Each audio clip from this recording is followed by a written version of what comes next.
আপনারা জানেন স্বাধীনতার পর থেকে বেড়া, আংশিক এবং সাতিয়া ফুল নিয়ে আমাদের একটি আসন। আর এইবার 2025 সালে 26 সালের যে নির্বাচন হবে সেই নির্বাচনকে কেন্দ্র করে একটি দলের একটি নতুন লোক এসে আমাদের এই বেড়া সাথিয়াটাকে বিভাজন করে দিয়েছে। আমরা এই বিভাজনের পরে হাইকোর্টে আপিল করা হয়েছে। আমরা আইনি লড়াই চালাবো এবং রাজপথের লড়াইও চালাবো, কারণ আমরা একটা জিনিস বিশ্বাস করি যে আইন তৈরি হয়েছে জনগণের জন্য। জনগণ যেটা চাইবে আইন অবশ্যই সেটা মেনে নিবে। আর এই বিভাজনটা করেছে নির্বাচন কমিশন থেকে। নির্বাচন কমিশনের উদ্দেশ্যে বলতে চাই, ভোটার এবং জনগণ যেটা চায় আপনাকে সেটা মেনে নিতে বাধ্য হবে। একটি কথা বলতে চাই, আমরা মুসলমান, আর এই মুসলমান আপনার কারবালার থেকে যুদ্ধ ঘোষণা করে আসছে। এই মুসলমান কারবালার গল্প শুনে আসছে। এই মুসলমান গল্প শুনেছে, ভাষা আন্দোলনের গল্প শুনেছে, 24-এর আন্দোলন দেখেছি এবং করেছি। বিধায় এই বাঙালিকে কোনো অধিকার আদায় থেকে দমিয়ে রাখা যাবে না।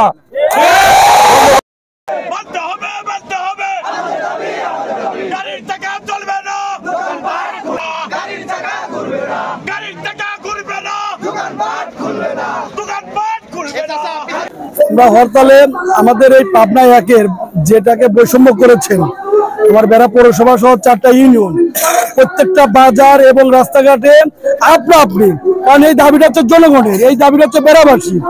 আমরা সকালে প্রত্যেকটা বাজার এবং প্রত্যেকটা কেন্দ্রে গিয়েছিলাম।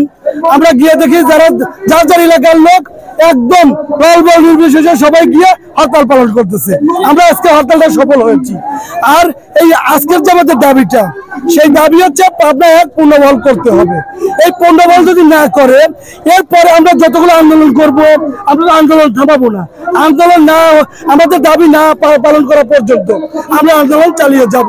সেই আন্দোলনটা যদি করতে গিয়ে ক্ষয়ক্ষতি যা হবে সবকিছুর ক্ষয়ক্ষতির বহন ইসি এবং মমিনকে দিতে হবে। আমরা আগে সাবেক বেড়া সাথে ছিলাম, এখনো আমরা ওদের বহর রাখতে চাই, কারণ আমরা আমাদের আজ থেকে 50 বছর আগে আমরা একক ছিলাম, এখন এককভাবে থাকতে চাই। সেই দাবি মানা হচ্ছে না কেন? সেই দাবি মানা হচ্ছে, হয়তো এর ভিতরে কিছু চক্রান্ত লোক আছে, চক্রান্তের কারণে হয়তো এরা ষড়যন্ত্র চালাতে হচ্ছে। আপনার দাবি কি মানা হবে? যদি না মানা হয়, না হলে আমরা অবরোধ চালিয়ে যাব, বরাবরই অবরোধ চালা যাবো। যতদিন না মানবে ততদিন পর্যন্ত আমরা আমাদের আজকের কর্মসূচিতে হচ্ছে আমাদের বেড়া এবং সাথিয়া এক আসন, পাবনা এক আসন। এই এক আসনটা আমরা 50 বছর আগের থেকেই আমরা বেড়া সাথিয়া, যেরকম আমার এই মুরো সাথিয়ার এই মুরো বেড়া, আমরা যারা আছি কিছু অংশ সাথিয়ে কিছু অংশ বেড়া। এটা আমাদের 50 বছর পর মনে করেন এই আসনটা, এখানে যারা এমপি হয়, এখানে মন্ত্রী হয় এবং দেশ চালানোর একটা অংশগ্রহণ তাদের থাকে। একটা দলের বিশেষ সুবিধা দেওয়ার কারণে এই আমার বেড়াকে এখানকে এই আসনের থেকে বাদ দিয়ে দিছে।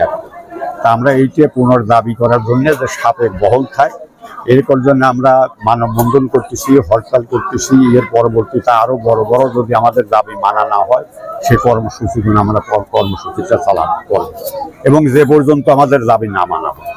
যদি আজকেই দাবি মানা হয়, আমাদের এই কর্মসূচিকে আজকেই বাধ্য হয়ে যাবে। আর এইটা আমাদের কোনো দলের নয়, সাধারণ জনগণের দাবিটা, এই ব্যক্তি কোনো দলের নয়। যেরকম আমরা হরতাল ডাকছি, আমরা হরতাল ডাকার সাথে সাথে আমরা মনে করি যে আমরা 100% সফল হরতাল পাবো। তারপরে ধরেন এখন তো অবস্থান কর্মসূচি, এই লোকজন ধরেন বৃষ্টির ভিতর যাবে, ভিজে আসি এখানে অবস্থান করতেছে। এটা হলো আমাদের হরতাল। হরতালে কি হয়, 10 জন 20 জন বাড়া পিকেটিং করে, হরতাল।